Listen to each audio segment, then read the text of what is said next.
El libro de Juan Alberto Osorio que presentamos hoy día, Linderos Difusos, en primer lugar es una novela corta. Precisamente porque es una novela corta, es una síntesis de muchas técnicas, de muchos personajes, de muchos territorios y tiempos. Esta novela corta aborda más o menos, de acuerdo a los distintos personajes, cerca de 30 a 40 años, digamos, de lo que ha sido el país, los lugares en el que recorren los distintos personajes. Por otro lado, solo un gran escritor como Juan Alberto Osorio, con la experiencia que tiene, es capaz de colocar a un escritor como el personaje central,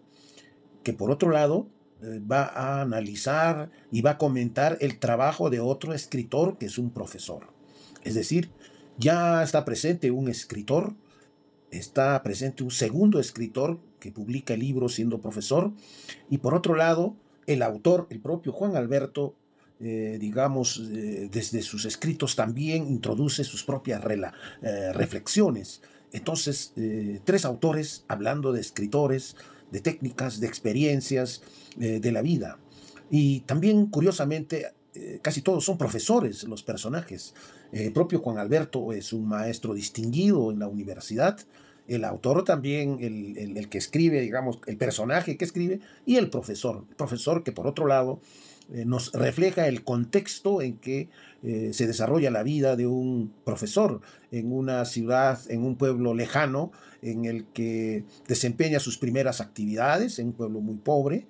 que es bien recibido por los padres de familia, sus alumnos, pero producto de del comportamiento personal y de la crisis que refleja el personaje también.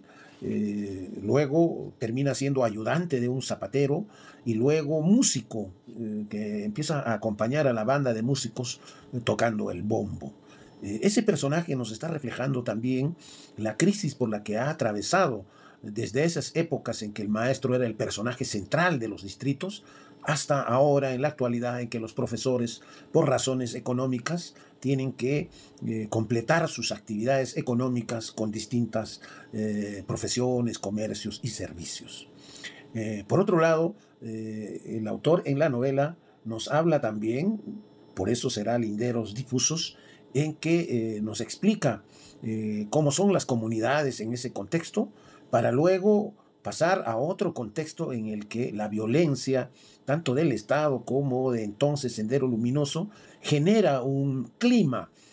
social bastante controversial, en que se intervienen los carros, se detienen a los personajes, hay un temor en los propios personajes a actuar y a hacer su vida pública en ese contexto de represión, ya de la presencia de lo que significa la policía, el temor que hay entre las propias familias en cuanto a ese comportamiento. Familias que por otro lado tienen que colaborarse entre ellos para garantizar sus seguridades, ocultando libros en lugares, en sus chacras, en sus terrenos. También aborda el tema de la familia, cómo se va convirtiendo disfuncional una familia producto del contexto económico, social y político que nos aborda. Hacer una novela corta no es fácil. Mucha gente piensa que una novela, porque es corta, es más fácil que hacer una novela de muchísimas páginas. Por el contrario, requiere más precisión, un arte más experimentado como el que tiene Juan Alberto Osorio, y me gusta mucho ese experimento que está desarrollando Juan Alberto. Se parece mucho con otro escritor, con otro gran escritor, que es Miguel Gutiérrez, que en muchos de sus libros, precisamente cortos, también ensaya y trabaja este tipo de novelas cortas en la que interviene el reflexivo ensayo. Hay parte de lo que significa una narrativa, hay un ciclo poético en determinados momentos, un juego interesante de los personajes, de tres personajes que se van entremezclando entre ellos, tienen algunas cosas comunes, otras diferentes, el uso del tiempo, y creo que, por lo menos cuando he leído, no es de fácil lectura, sino que requiere una concentración, y creo que en ese sentido logra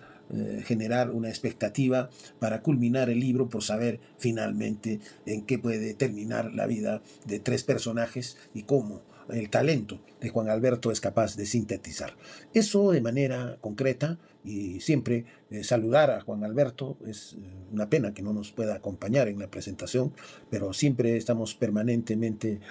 preocupados y siempre sabiendo cómo está su situación de salud y también familiar. Y desde Cusco le damos el cordial abrazo y gracias a Siete Culebras Editora, a Soledad, a Mario y también a Roberto que nos acompaña en la mesa. Buenas noches.